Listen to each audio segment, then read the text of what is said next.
Warning!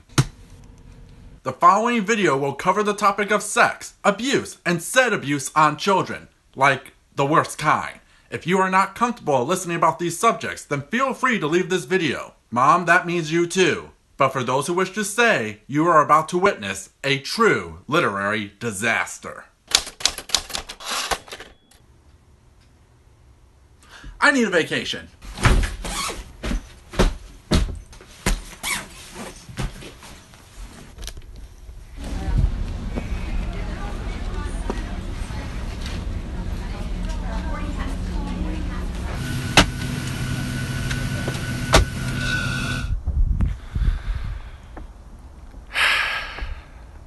So I know I've been dragging my feet with this review.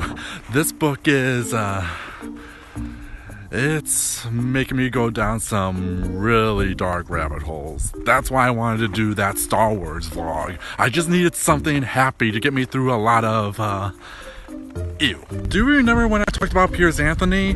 Popular sci-fi fantasy guy, wrote a crap ton of books, best known for his Zamp series. At the start of the year, I talked about his book, Race Against Time, a weird sci-fi book that ended with the message of why we should keep the races pure. It was not a good book, not just for the racist message, but how the entire plot broke down when you apply logic to it, which not only makes the story a mess, but the racist message all the more blatant. However, that is not the book I really wanted to talk about, though I really regret having ever heard of this book. Let's head inside. It's like 20 degrees. It is freezing out here. For a while, it was not an easy book to find. However, I was able to find it over the summer and foreshadowed it back in my Mr. Lessmore review. You never know what you will discover. Wait. Oh dear God. And here it is. Piers Anthony's Firefly, a 1990 erotic horror novel. Yes, really. That's just as bad as I heard, and so much more. And I wish I never went out of my way to find it. You ready? You're not, but you're still here, so... Good morning, good evening, good wherever you may be. My name is David Popovich, aka The Bookworm, and welcome to my review and analysis of Piers Anthony's Firefly, or... I'm getting this out of the way fast. This book is terrible. This book is horrible. It is literal garbage. When I heard how bad this book is supposed to be, I thought I could get a few laughs as you guys watch me get angry over it. A chuckle here, a silly joke here. Aren't we all just having fun? Don't forget to like and subscribe. But the more I thought about Firefly, the more upset I got. This book fails on so many levels. You can't believe a human wrote this. This is like something you would see on Mystery Science 3000. A train wreck upon train wrecks. This is the kind of bad book that should only be given to aspiring writers to show what not to do. But it's one thing for me to be saying that. It's another to show you why. So what is this story about? It's actually pretty simple. We follow 4 players. Jode, a caretaker, Frank, a deputy sheriff, Jade, the neglected housewife, and May, a reporter. Over the course of the book, the 4 begin to find weird dead bodies that are literally nothing but skin and bones. Like all their insides were slurped out. But the really interesting thing about these bodies is, Jode felt a reaction. He was getting an erection. Did this macabre sight somehow turn him on? Yeah, it's that kind of book. It turns out whatever is killing the bodies covers them with pheromones, which makes everyone get awkward erections. Revealing that whatever is doing this is luring its prey with sex. Apparently the pheromones are generic and non-sex specific. They seem to affect a number of species who should have different, tastes, and to have similar impact on male and female. I'm no biologist, but that strikes me as unusual. It's like it's something alien, but what kind of alien can attract both sexes with crazy sex pheromones? I'm just a sweet transvestite from transsexual Transylvania. swear, if it turned out Dr. Frankenfurter was behind all this book would have been the greatest thing ever made. But he's not, and thank goodness, cause yikes. Anyway, the book finds a way to connect all 4 characters as they try to kill the creature while it's trapped on the grounds Joe takes care of, as they try to control the situation and each other's sexual desires, or they will find themselves caught in the erotic embrace of the Firefly. Where do I begin with this? No, really, where do I even begin with this? One of the reasons this took me so long to get out was because I have too much to say. The original draft of this review just kept going on and on every little detail because the levels of bad on display are so numerous. Everything from its main concept to the tiniest of details fail in such a fashion. I'm just rambling at this point. Let me start off with the big point. Firefly makes no secret that sex is its main focus. You can tell by the several taglines on the book. The touch of the Firefly is the most erotic experience of your life, and the very last. In its unearthly embrace awaits heaven and hell. It lures you in with the sensual promise of ecstasy beyond imagining. It seduces with a scent erotic and carnal, unleashing the raw animal passion in its once civilized human prey. And it kills with a terrible rapture no man or woman can resist. Beware the touch of Firefly. Appears as clear this is an erotic horror story, which can be done. Look at the career of David Cronenberg, a man who made a name for himself using sex or sexually charged imagery to create a body of work that not only scared us, but made us confront our own relations to sex. One of his early films, Shivers, has a lot of similarities to Firefly. It's about a doctor who creates parasites that when put into a human host, causes them to have uncontrollable sexual desires. It gets out of hand and becomes a combination of Invasion of the Body Snatchers and Night of the Living Dead, but with sex parasites. If you want a good version of this, just watch Shivers. You'll be saving yourself time and your sanity. Now, the story does build on that theme of sex by having each character have a sex-related problem. Jode is impotent, Jade is neglected, May is hiding from her abusive husband, and Frank is... Actually, Frank doesn't have a sex problem, except being in a loveless marriage and having an affair with May the reporter. More on that later. All the while facing a mysterious creature they call Firefly because the victims are eaten the same way as them. Which yes, it does make you think it's a giant firefly, but it's not. On paper, it sounds like the relations are set.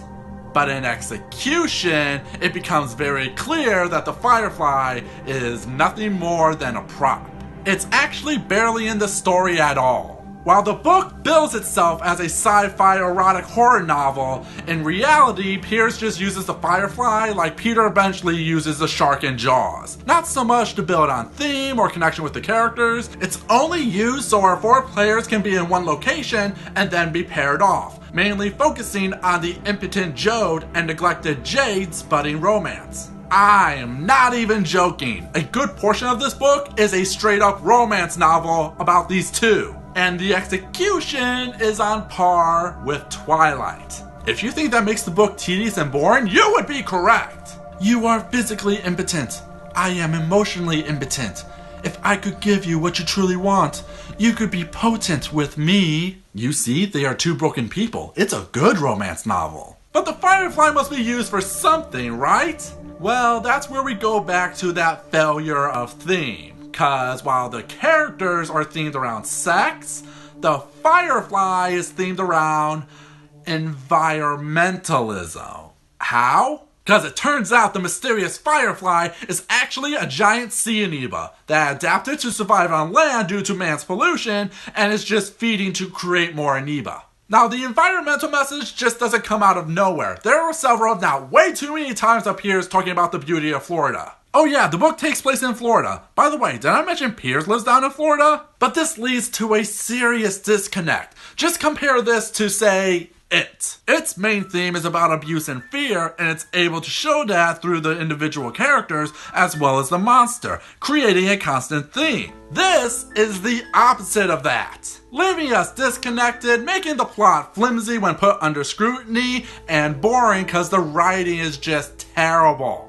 Really, that's where all my complaints come from. I know we have a word for just about everything, but I can't quite figure out how to explain Piers's writing. At first I wanted to say it was childish, but that felt way too harsh. More like his writing is simple, while also over-detailed, going into tangents that derail the plot, and being pretentious cause Piers wants you to think everything he writes here is saying something important. The writing is like all three of those things blended together, which in Piers's mind makes him think he's making something great, but to us makes his intentions fail on execution. I've been saying that a lot. But really, there's no better way to say it. Piers has a goal he wants to tell, but his writing gives the opposite effect. I've already explained how his romance scenes come off as boring, as the book spends way too much time on that over the sex-luring, people-eating monster. Oh, and he explains that away by saying the monster only feeds every 3 days. But then there are the scenes Piers wants you to take seriously.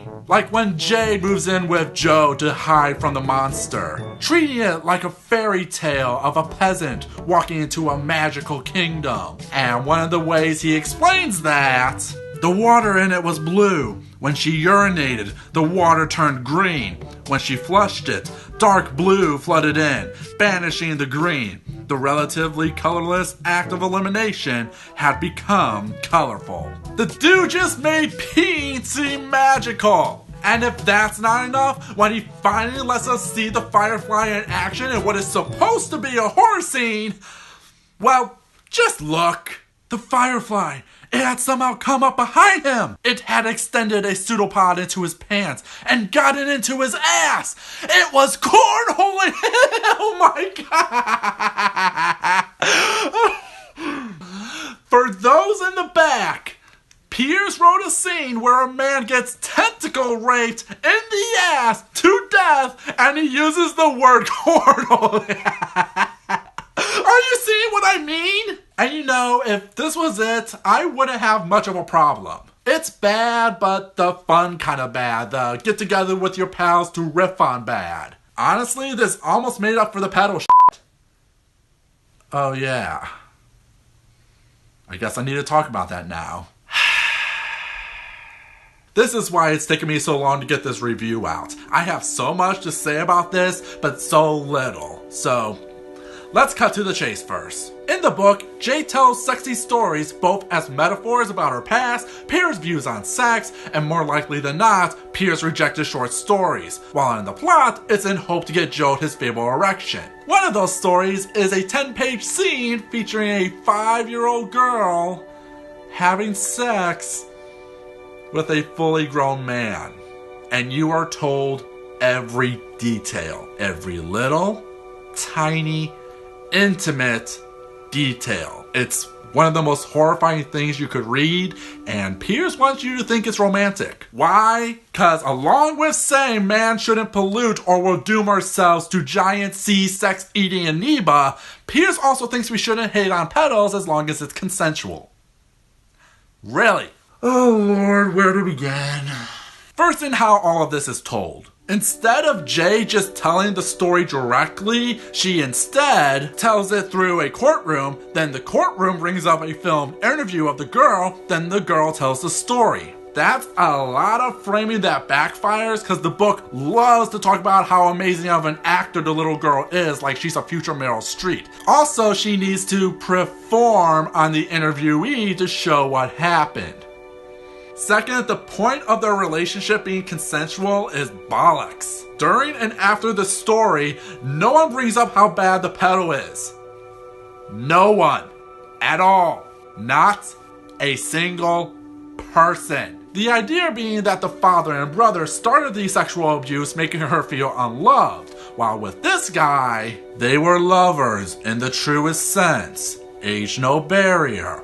The law may say he is guilty, but the law is sometimes an ass. Yes, this is an actual line in the book. But you apply simple logic, and it's clear it isn't. The only reason this happens is because of the family abuse making her feel unloved, which is why she demands it after the pedo explains because she wants to feel loved. She pushes him to do it and does, but while the book frames it as romantic, it's clearly not. The girl has no idea what is right or wrong or that love doesn't have to be sexual. She only views that because of her family. And instead of calling the police, child services, or even just being a surrogate, he takes advantage of her worldview to satisfy his own needs, which is why seeing him get sentenced guilty then die in prison doesn't come off as tragic, even though Piers wants me to think that. Oh, and even though they have a taped testimony played to a judge and jury of the family abusing her, no one prosecutes them. And it turns out the little girl is Jade, who she called Nymph in the story cause. And it's after this story that Joe gets his fabled erection. Do you see why it took me this long? The only other thing I will mention is that there is an author's note at the back of this book where Piers explains, and it's the most butthurt, painful thing you could have ever read. He just happens to be sexually attracted to small boys. We assume that the only normal state is adult heterosexuality, and certainly this is my own preference. But I am in doubt whether other types of interested are not also natural to our species. The world did not understand about the sexual needs of the young. Yeah, no, we're wrapping this up now. There's a lot of other stupid stuff I haven't covered here. Like how there's a mysterious rich character named Mid, who's another prop used so the characters have a place to be together. We never even meet him. Then you have a subplot where May thinks she has AIDS after her husband rapes her, cause Piers just wants to talk about all the sex stuff, which literally ends like this. Did you give me the AIDS? No, I'm not gay. Okay, and now I am amoeba food. Then you get the stupid conversation where Jay thinks she is the Firefly, and the leaps of logic are just brainless. And it's only used so Jay can get eaten by the Firefly cause tragic? Then leading to an ending where the Firefly somehow becomes Jade and now mankind is doomed, or man's hubris or something. Do I need to explain more why this is bad? This book is pure garbage. I think I've made my case clear and I don't need to reiterate. There's only one positive I can even give the book, and it's what I said earlier. If you are an aspiring writer, go out and read this book to see what a bad story looks like. That's the only and only good thing that can come out of this. Anyone else? Avoid. This is not worth your time. Never. No. Screw you, Piers. You are the official creepy uncle no longer invited to Thanksgiving. This book is garbage. Hey, if you're somehow still watching this, thank you. We can share in the shame together. So, did any of you guys read Firefly? I'm almost scared to ask, but if you did, what did you think? Also, is there anything Piers wrote that isn't extremely creepy or bad? Let me know in the comments, leave a like if you enjoyed the video, and don't forget to subscribe for more book reviews. I know this year hasn't been my best, but I'm hoping to do better in 2018. Getting a better workflow and making up on promises I should have done a long time ago, but due to several factors I just can't meet right now. You know who you are, trust me, that review is coming. Oh, I got a new camera. I'll be using this for next year. I actually have no idea how this is going to look, but it's going to be a brand new future with this little guy. Yeah, 2018. New camera, new look. But other than that, thank you to everyone who has stuck with me through this tough year. Let's hope 2018 will be better, and we will be kicking that off with, oh, I forgot to grab the book. In 2018, we are starting off with the first month that you guys voted yourself by looking at the first 3 works of Michael Crichton. Thank you all again for your time. Hope to see you in 2018. Until next time, fellow bookworms, to have a nice day.